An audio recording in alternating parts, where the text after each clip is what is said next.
जिस भी मदर की नॉर्मल डिलीवरी होती है उनका एक सबसे बड़ा दुख ये रहता है कि मैम टाँकों में दर्द बहुत होता है, हम बैठ नहीं पाते हैं, चुभन होती है और उसमें कुछ दिनों बाद खुजली आने लगती है। तो इसके लिए हम क्या करें, टाँके कब से घुलेंगे, कितना टाइम लगेगा उसे पूरी तरह हील होने में, कब हम अपनी सेक्सुअल एक्टिविटी रिज्यूम कर पाएंगे, हम क्या नहा सकते हैं नॉर्मल डिलीवरी में टाँके लगने के बाद। नॉर्मल डिलीवरी में जो आपको टाँके आते हैं नीचे के रास्ते में, वो घुलने वाले टाँके होते हैं, उसको लगाने के बाद आपको काटने के लिए नहीं हम बुलाते हैं। और वो क्या होता है 1 से 1.5 महीने में पूरी तरीके से घुल जाता है। 20 से 25 दिन के बाद आपको उसकी नॉट फील होना बंद हो जाती है और स्किन प्रॉपर चिपकने भी लगती है। अच्छी तरीके से पूरी तरीके से हील होने में एटलीस्ट 6 वीक या 1.5 महीने का वक्त लगता है। सो आपको 1.5 महीने तक बच के रहना है, आपको बहुत झटका नहीं लगने देना है, आपको सेक्सुअल एक्टिविटी से दूर रहना है और आपको कोशिश करना है कि आप बहुत ज़्यादा ट्रैवल या फिर ऐसे रोड्स पे नहीं जाए जो ख़राब हो, मतलब ना हो जिसकी वजह से वो टाँके फिर से खुले और आपको परेशानी हो। पहले हम बात करेंगे सफाई की। डेली बात करना है आपको, चेयर पे बैठ के गुनगुने पानी से टाँकों की पूरी सफाई करनी है। जो भी आप माइल्ड सोप यूज़ करते हो, क्योंकि टाँकों पे ब्लड लगा रह सकता है, यूरिन आप पास करते हो तो वो भी वहाँ पे लगा रह सकता है, प्लस स्टूल आप पास करते हो, अगर जो नीचे वाले टाँके होते हैं उस पर स्टूल भी कभी कभी लगा रहता है। तो आपको जेंटली सब वहाँ से क्लीन करना है, जिससे भी जितने भी गंदगी है, जितनी भी चीज़ें हैं वहाँ से अच्छे से क्लीन हो सके। उसके बाद आपको एक टब में पानी लेके, ल्यूकवार्म वाटर लेके, उसमें 2-3 ढक्कन बीटाडीन डाल के या फिर फिटकरी का पाउडर लेकर आप उसमें थोड़ी देर सिट्स बात कर सकते हो। सिट्स बात करने के बाद मतलब उसमें आपको थोड़ी देर बैठना है। बैठने के बाद आप उसको कॉटन के कपड़े से अच्छे से ड्राई कर लोगे। ड्राई करने के बाद आप बीटाडीन ऑइंटमेंट या कोई भी एंटीसेप्टिक ऑइंटमेंट वहाँ अप्लाई कर सकते हो। देन आप पैड वगैरह जो भी यूज़ कर रहे हो उसके बाद आप अपने गारमेंट्स पहन सकते हो। ऐसा आपको दिन में 3 बार करना है और कम से कम ये एक्टिविटी 30 दिन तक करनी है, जिससे आपकी टाँकों की अच्छी हीलिंग हो सके, आपको भी डिस्कम्फर्ट कम फील हो और प्रॉपर स्किन रिपेयर। अब दूसरी बात है कि आपको टाँकों के बाद बैठना किस तरह चाहिए। आपको आलती पालती मार के बिल्कुल भी नहीं बैठना है, टाँके टूटने का डर रहता है। आपको ज़्यादातर कोशिश करना है पैर को खुले रखने हैं बैठने के लिए, और आपको अगर फीड भी करा रहे हो तो पैर पूरे खोल के फिर यहाँ पे फीडिंग पिलो वगैरह यूज़ करके आपको ज़्यादा नहीं झुकना है, बेबी को आप तक लाना है और फिर उसको फीड कराना है। सो फीड कराते वक्त भी आपको आलती पालती नहीं मारना है, वरना आपको प्रॉब्लम हो सकती है। तीसरी और सबसे इंपॉर्टेंट बात, आपको कॉन्स्टिपेशन नहीं रहने देना है। अगर कॉन्स्टिपेशन रहेगा, आप स्टूल पास करने जाओगे, टाँकों पे जोर लगेगा और वहाँ पे वो टाँके खुल सकते हैं या फिर इन्फेक्शियस हो सकते हैं, जो कि आपके लिए एक बहुत ही डेंजरस सिचुएशन हो सकती है। सो आपको कॉन्स्टिपेशन नहीं होने देना। इसके लिए आपको ढेर सारा पानी पीना है, कम से कम 12 से 15 गिलास पानी पीना है। अच्छे से खाना खाना है, दोनों तीनों टाइम का। फाइबर रिच फ्रूट ज़्यादा लेना है, जिससे कि आपको कॉन्स्टिपेशन नहीं हो और टाँकों पे जोर भी नहीं पड़े।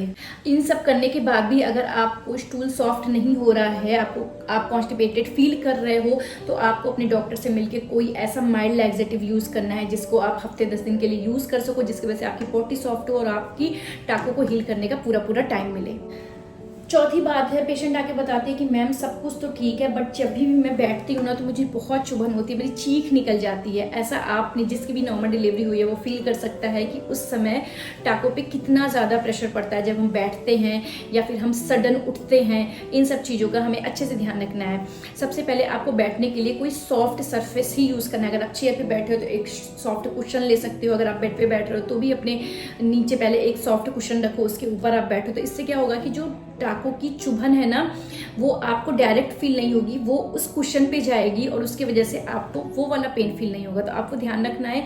आप एक स्पेशल कुशन मिलता भी है मार्केट में, आप बनवा भी सकते हो, जो कि बैठने के लिए आप यूज़ कर, जिसको आप फीड कराते समय, रूटीन आप बैठते समय कुछ कर रहे हो तो आप उस पर बैठ के करोगे तो आपको दर्द कम फील होगा। पांचवी बात ये है, जैसे टाँकों में हीलिंग शुरू होती है 10 से 15 दिन के बाद उसमें इचिंग या ड्राइनेस बहुत ज़्यादा होने लगती है, जिसकी वजह से हम कह रहे हैं कि आपको एंटीसेप्टिक लगा के रखना है, क्योंकि जब ठीक होने लगता है तो स्किन वहाँ से निकलनी सी लगती है और वहाँ पे ड्राइनेस बहुत हो जाती है। पेशेंट कहती है मैम इतनी इचिंग हो रही है, दिल करता है अच्छे से खुजला दे, लेकिन हम उसे समझाते हैं कि आपको इचिंग नहीं करनी है। अगर आपके नाखून का थोड़ा सा भी इन्फेक्शन खुजलाते समय वहाँ पे गया तो वो सेप्सिस हो सकता है, जो कि आपके लिए एक डेंजरस सिचुएशन हो सकती है। तो आपको इचिंग नहीं करना है। उसके लिए आपको क्या करना है, आपको एंटी फंगल पाउडर या फिर एंटीसेप्टिक पाउडर्स या टेल्कम्स जो आते हैं उसको अप्लाई करना है। तो रेगुलर वहाँ पे मॉइस्चर रहता है, इन्फेक्शन का पूरा सोर्स रहता है, इचिंग भी रहती है। ब्लड वहाँ से अगर आ रहा है तो वहाँ पे हल्का फुल्की नमी तो बनी ही रहती है।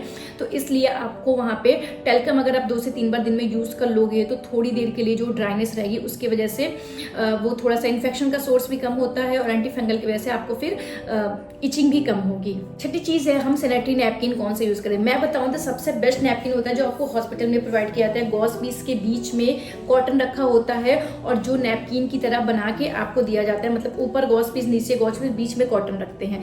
ये आप घर पे भी बनवा सकते हो। आप गॉस का एक बंडल ले आओ, जितना अगर आपको हैवी अभी ब्लड जा रहा है तो ज़्यादा कॉटन रखो और उसको गॉस से कवर कर लो। अगर कम ब्लड जा रहा है तो थोड़ा कॉटन रख के आप गॉस से कवर कर सकते हो और इसको आप अपने यूज़ कर सकते हो। अगर आप वो भी नहीं कर पा रहे तो कॉटन के पैड्स हैं, कुछ इंपॉर्टेंट चीज़ों की लिस्ट मैं डिस्क्रिप्शन में दे दूंगी, उसे देख लेना। कॉटन के पैड्स मार्केट में मिलते हैं, आप उसको यूज़ कर सकते हो। और अगर आप बेस्ट लगे तो आप अपना घर का बनवा के यूज़ करते हो, जिससे कि एब्जॉर्बेशन का भी आपको पता चलेगा। आप अपने अकॉर्डिंग ज़्यादा ब्लीडिंग है या कम ब्लीडिंग, उस हिसाब से आप मोटा पतला भी कर लोगे। प्लस आपको इन्फेक्शन का भी सोर्स कम हो जाता है। आप स्टेराइल गॉस पीस भी मार्केट्स में अवेलेबल है, आप उसको यूज़ कर सकते हो, जो कि आपके लिए बहुत ही अच्छा रहेगा। इचिंग भी कम होगी, वो टॉकों पे भी नहीं चिपकेंगे, आपको पेन भी कम होगा पैड हटाते समय। और याद रहे आपको 3 से 4 घंटे पे पैड चेंज करना ही है, जिससे कि इन्फेक्शन का सोर्स कम हो जाता है और आपको ब्लीडिंग भी पता चल जाता है कि पहले से ब्लीडिंग कम हुई है या कांस्टेंट उतनी ही ब्लीडिंग आ रही है। घर के बने हुए पैड को यूज करने से एक बहुत इंपॉर्टेंट चीज है जिसको आप पास ऑन कर सकते हो। थाइस पे जो रैशेज हो जाते हैं पैड की वजह से, वो आपको नहीं आएंगे और वहां पे जो खुजली होती है वो बहुत इंटेंस होती है, तो उससे भी आप बचे हुए रहोगे। नेक्स्ट चीज है कि बेड पे उतरते समय आप डायरेक्ट बेड पैर नीचे मत रखो। आप डायरेक्ट खड़े मत हो जाओ, अदरवाइज आपके टाकों पे खिंचाव पड़ सकता है। आप पहले बैठ जाओ, लेटे हो तो आप बैठ जाओ, देन दोनों पैर को नीचे उतारो, धीरे से हाथ पे जोर देते हुए फिर आप उठोगे तो आपके टाकों पे प्रेशर कम पड़ेगा और उसके टूटने के चांसेस कम हो जाएंगे और हीलिंग के चांसेस बढ़ जाएंगे। दूसरी चीज, अगर आपको सीढ़ियां चढ़नी पड़ रही है तो आप एक स्टेप रखो, दूसरा भी पैर ऊपर रखो, देन अगला स्टेप रखो। मतलब ऐसे सब धड़ धड़ धड़ धड़ करके चल जाते नहीं, एक स्टेप रखा, दूसरा पैर भी यहाँ पे रखा, फिर अगले रखा, फिर दूसरा पैर भी यहाँ पे रखा। या तो फिर आप रेलिंग पकड़ के क्रॉस लेग बना के भी चल सकते हो, जिससे आपके टाके बिल्कुल ऐसे ऐसे उठेंगे, तो आपको डिस्कम्फर्ट नहीं होगा, चौड़े नहीं होंगे टाके और खुलने का भी डर नहीं रहता है।